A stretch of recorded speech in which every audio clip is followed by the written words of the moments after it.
So if you will join me, we'll move to the book of Mark, chapter 14. We'll be reading from verses 32 to verse 52. And they went to the place called Gethsemane.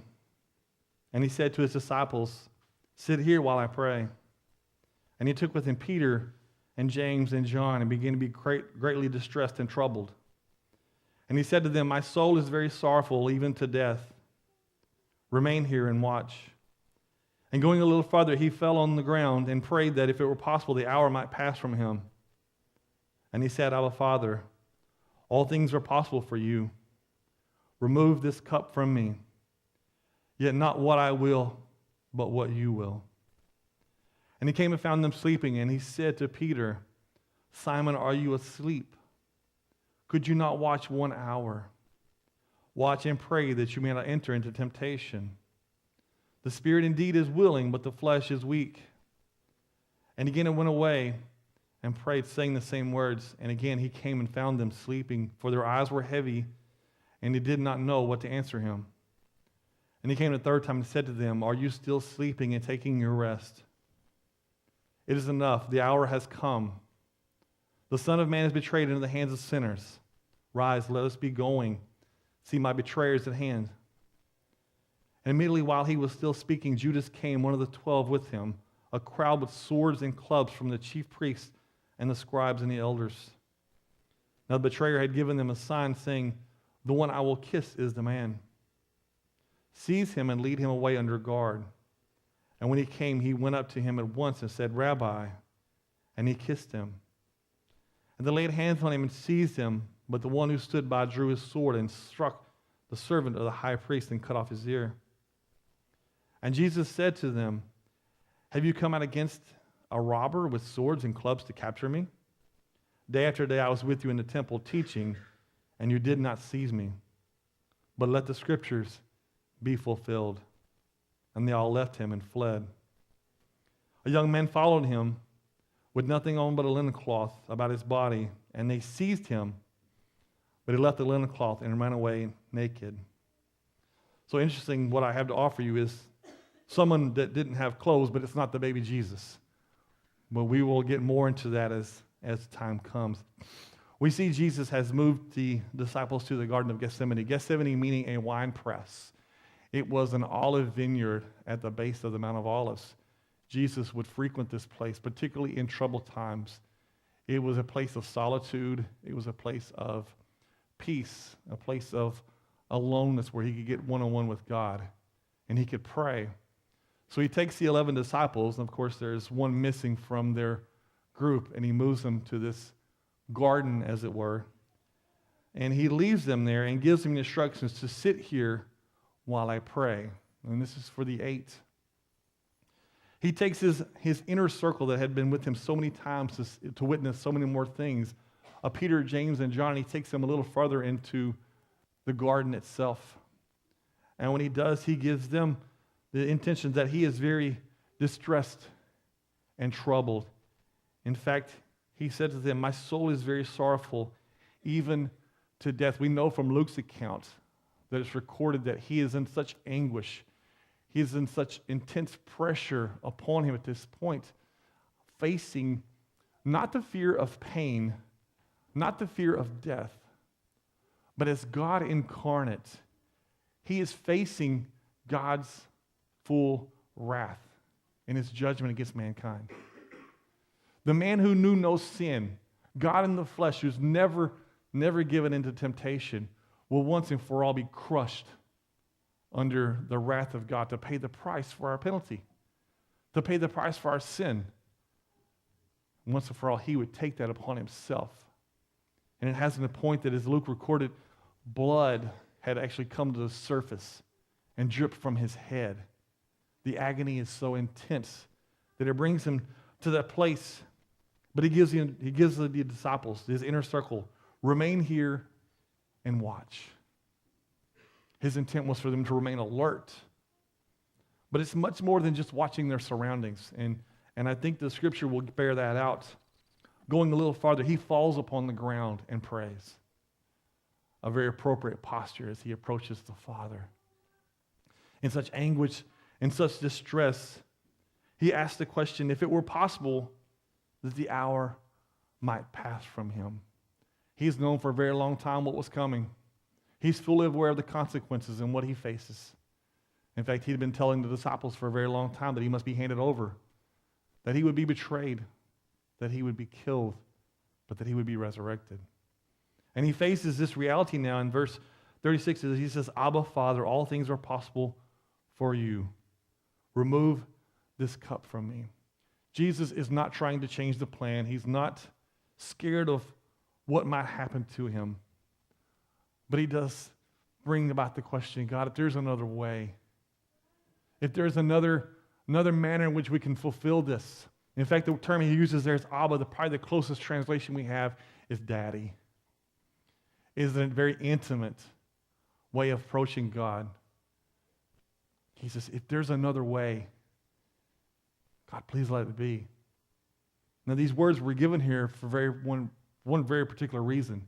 There is not another way. There is no other way. This was the plan from the very beginning, and it would be fulfilled. But it makes it very clear that this was God's plan from before time began, that Christ would come in the flesh, born as a baby, as we would recognize him this morning. But it's not about the baby. It's about looking forward from that baby. It's about what that baby would do as a man, the price that he would pay on our behalf. That's the true intensity of what's going on here. He is the one way. He is the truth, and he is the life itself. And he would give all as a ransom for many. But here's the key part of it, as he concludes that verse there, yet not what I will, but what you will. In his fleshly self, he would certainly like to avoid the things that were coming to him. But that was not his primary purpose. That was not his chief concern. His chief concern in this moment of anguish is God's will. That's it. That is what he is most concerned about at this point. God, what do you want? And that's what we'll do. There's a lesson there for each of us as believers in understanding what he wants. After this time, he comes back and he finds this inner circle of James and Peter and John asleep. It's in the late hours of the night, in fact, the early hours of the morning. They're exhausted. They're tired. They finish the meal from the Passover and from the Feast of Unleavened Bread, and they fall asleep. And he asks the question, Simon, are you asleep? Could you not watch 1 hour? He's been gone for an hour to spend time with the Father, to pray. He said, you couldn't stay awake with me for 1 hour? Now here's why I know it's more than just a physical thing. Watch and pray that you may not enter into temptation. The spirit indeed is willing, but the flesh is weak. He's not giving them instructions. I want you guys to stay awake. I want you to watch out for me. I want you to see if something happens so you can warn me. He's not worried about the physical. He's worried about the spiritual warfare that's going on all around them. That the battle that these guys are facing. In fact, the words he's using here when he tells them to stay awake is to stay alert, to pay attention to what's going on. In fact, what he says when he wants them to watch and pray, that you don't enter into temptation. I don't want you to fall prey to the things that you're facing.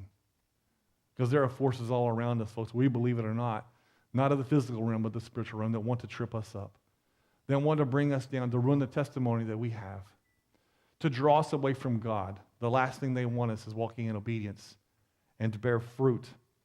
And that is what he is warning them of. And he tells them very clearly, the spirit indeed is willing, but the flesh is weak. I know deep inside you, you want to do what's right. I know deep inside you, you want what God wants. But that spirit you have is still attached to an unredeemed body. And therefore, there is a battle within you that's going on because the body wants what the body wants. The spirit is certainly in tune with God and wants to follow God, but your body is still there, and it has its desires. And you must stand against those desires.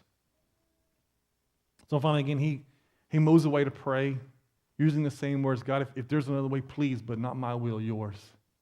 He comes back again, finds them asleep. Their eyes are heavy, and they don't know what to answer him. This is the point to me when you've been caught doing something. Maybe when you were a child, or maybe your own children. What do you have to say for yourself when there is no defense to be given? I They had no defense. He clearly asked them twice, just stay awake with me. That's all I'm asking you, just stay awake with me and stay alert. They can't do it. He comes the third time to them, asked them the question, are you still asleep and taking your rest? Now here's the difference in what's going on here. Jesus' chief concern had been God's will.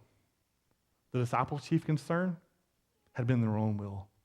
I'm tired. I want to take a nap. They were more concerned with what they wanted than with what God wanted. There's the breakdown. There is a difference between what Jesus was doing and what the disciples were doing here. He finally tells them, it's enough. The hour has come.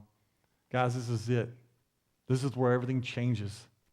Everything's going to be different from here on out. That chapter is over. Things are going to be rough for a while. And what he tells them, the Son of Man has been betrayed into the hands of sinners. Let us rise and be going to see my betrayer is at hand. Now, this had to be very startling for the disciples. I mean, they're sound asleep, and he wakes them up and says, guys, get up. The betrayer I was telling you about just a few hours ago, he's here. It's time. And these guys had to be staggering around and trying to wipe the sleep from their eyes and trying to get their senses about them. What are you talking about? Wait, we were just taking a nap, and you were praying, and now all of a sudden what's going on? So I had to imagine the bewilderment that had overtaken him at this point, trying to understand what was happening. But Jesus doesn't run. He doesn't hide. He doesn't avoid what's coming at him. He says, let's be going. Jesus said, let's go meet them. We're going to move towards them because Jesus took it on himself. He willingly went before us to the cross. He didn't try to dodge it. Immediately while he's speaking, Judas comes. And Mark points out that he is one of the 12. He is one of Jesus' closest disciples who has spent years with him. Judas, who had seen Jesus feed thousands with just a little bit of food. He had seen Jesus make the lame to walk. He had cured leprosy. He'd even seen Jesus himself walk across water in calm storms. He had seen him raise the dead to life. But Judas had become disillusioned. Things weren't working out for Judas the way he wanted. Judas was more interested in what Judas wanted and not what God wanted. So he says, well, I've got to fix this somehow. If Jesus isn't going to become this earthly king, then I'll fix it myself. And he's going to make himself rich off of Jesus by taking silver in trade for Jesus' life. And he comes with him and brings a crowd with him with swords and clubs. Now, you're going to arrest Jesus. We've got one guy here. And you bring Roman soldiers, these hardened soldiers who had fought battles and wars, and they bring swords with them, and you've got the temple guards who come, and they've got clubs with them to arrest one guy. Seems out of place. Seems unwarranted. But that's how scared they are of him. And he says they come from the chief priests and the scribes and the elders. Now, once again, we have the same situation. The chief priests and the scribes, the elders, are not interested in what God wants. They're interested in what they want. Jesus has been a thorn in their side for a very long time now. He has disrupted the way of life that they've created. He has taken away this power and prestige that they've been given, and they've given to themselves, and he's telling people the truth, and he's setting people free, and it's just ruining the party for them, and they want him gone. So they obviously do some political maneuvering here, and they involve the Romans, and they come out when they come out. Now, I think for several reasons here, but their deception is wrapped all around this. But one of the key things is I think that they involve the Romans, one, because they can't execute somebody. Secondly, I think if things go sour, they're going to hang this around the Romans' neck and blame it on them. That was their intent all along. And this is what they had to say for themselves. But Judas has made a deal. He says, the one that I kiss will be the man that you need to seize, and you take him away under guard. Now, a kiss like this wouldn't have been different or out of place for this kind of culture. You could have kissed the hem of someone's clothes. You could have kissed the back of their hands or the palm of their hands, or even Judas, who took it to the extreme and kissed him on the cheek. It was the ultimate in his hypocrisy. He walks up to him and calls him rabbi, which is a very respectful term for a teacher. He's lifting him up by calling him this. He embraces him and kisses him on the cheek. This baby who had been born so long ago had been brought to the place of where the prophecies had led him, and had been betrayed by one who was supposed to be with him and be a part of him. But Judas has changed sides now. And he kisses him on the cheek, and embraces him and calls him rabbi, and they laid hands on him and seized him. Now we know from this picture and from the other gospel accounts that Peter, being the outlandish one, the one who was prone to jumping, grabs a sword. And it's interesting, in the midst of Roman soldiers and temple guards, he begins to slash and removes Malchus's ear. Malchus was the personal servant of Caiaphas, the high priest. And Jesus, we know, of course, heals him and puts his ear back in place again. It's a very trying and troubling stand we have right in this one place. And Jesus calls them out in verse 48. He calls them out severely. Have you come out against a robber with swords and clubs to capture me? I'm not a violent criminal. I've never attacked anyone. I've never started a riot. Why would you need to come with me with this type of response? You've got swords, you've got clubs. What's warranting this? Seems out of place, doesn't it? Another place where they have no answer. Then he goes on. Day after day I was with you in the temple teaching, and you did not seize me. He points out the other half of their hypocrisy. Guys, I was in Jerusalem every day. I stood in the temple. I talked to people. I taught people. I was healing people, and you never had a problem with that. You had every opportunity. You could have grabbed me then. Why now in the middle of the night do you grab me? What is this all about? Again, there's no answer because they have no defense. Because all these people are involved in Jesus taking or are concerned about their own wills and not the Father's. That's where the things fall apart for them. And in verse 50, and they all left him and fled. Jesus is left alone. He's been betrayed by one of his own, and the other 11 scattered. Now, if you look back to verse 31, it said very clearly when Jesus told them that they would deny him. But he says emphatically, if I must die with you, I will not deny you. And they all said the same. The disciples, when they were told by Jesus that they would abandon him, oh no, Jesus, that'll never happen. No way. You can forget about that. We would even die with you if it was necessary. Well, there wasn't even a threat of death. They were just arresting Jesus, and they scatter like mice. Why? Because they were more interested in their own wills than of God's. They were more concerned about their flesh than the Spirit. That's what we see here. Now, here's the final piece of this. It's just kind of an interesting piece that seems to be kind of thrown in. Verse 51 and 52, a young man comes out. He's wearing nothing but a linen cloth, and they try to grab him, and rather than being arrested, he leaves the linen cloth behind, and he escapes wearing nothing but his birthday suit. And so it's a fun little tidbit we have left in here. This guy is unidentified, and so we don't have a clear picture. Most scholars who come to a consensus would believe that this is probably Mark, the actual writer of this gospel. This could be where he became most involved with this in the first place. It would seem, if you just kind of read through the context, that perhaps Mark was asleep just by what he was wearing, had heard the ruckus, had come out to see what was going on, had been almost guilt by association by being around the crowd, and they tried to grab him. And rather than being arrested with the Jesus and potentially being thrown in with the rest of that crowd, he just runs away and leaves it. Can't say for sure exactly what it is, but it certainly seems like a feasible answer to that. So what I want to do is take the next few moments and look at the application of what we have here. The last months that we've been looking at Mark, and as we stand here in this morning, this is the last Sunday of 2016. It's an amazing thing. It's been a glorious year that God has given us. He's been so good to us, and so many things that he has done that we've seen him do over this past year. And so as we look forward, just as we see that baby in the manger, and we recognize who he is, it's not there. It's meant to cast our vision forward. It's meant to move us forward into what he would do and what he would become and the price he would pay. So I want to look forward in the same thing in what Jesus has done in the example that he gave us and what's going on here. The truth for a new year and our coming commitments in this last Sunday of 2016. And what will 2017 be like? I have anticipation and expectations of God doing even greater things and even bigger things among us and through us. But there comes a point where our commitments come into play. Jesus gave us an example of obedience that was aligned with his purpose. Just as Jesus was mostly concerned and only concerned with God's will and not his own, that has to be a function for us as believers. That in the coming days, in the coming years, we must be more concerned and chiefly concerned with God's will and not our own. Willing to sacrifice. I know we would, like the disciples, stand up and say, Jesus, I would die for you. But when the truth really hits, when the rubber meets the road, what do we truly believe? And in understanding his purpose, he came with a purpose to bring the gospel message and to die for the sins of many. Well, we have a purpose as Christians too.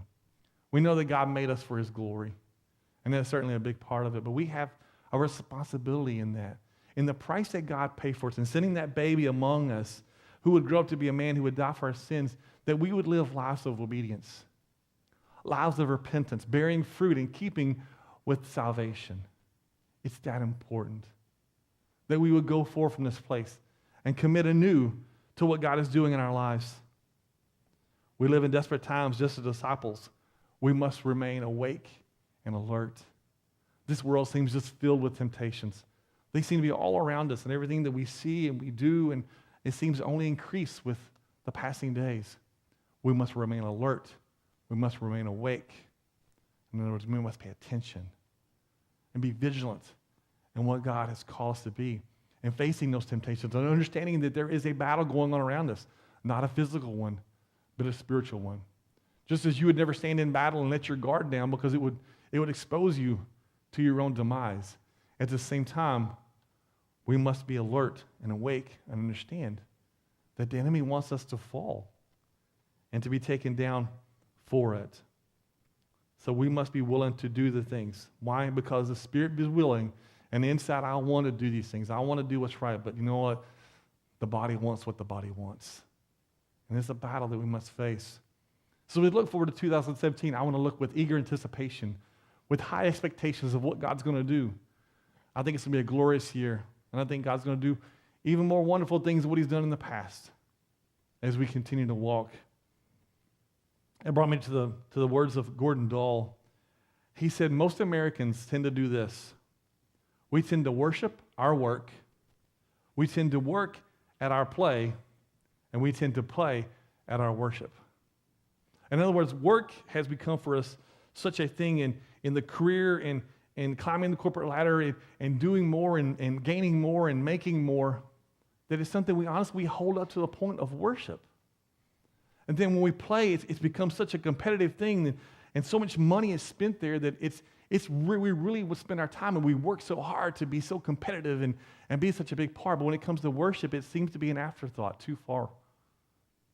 It seems to be something that we don't take as seriously as we honestly should.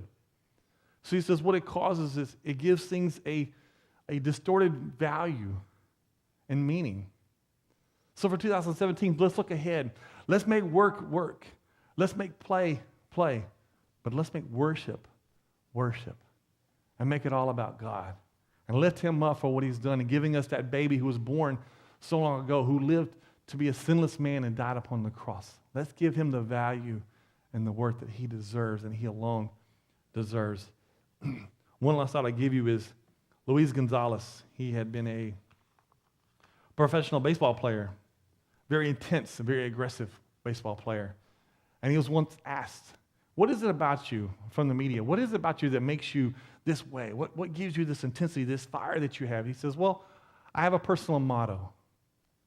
Play hard or go home. Seems appropriate for his line of work. But for us, I think there's an even more important one. I say that we live for God until he calls us home. I think that's what's most important.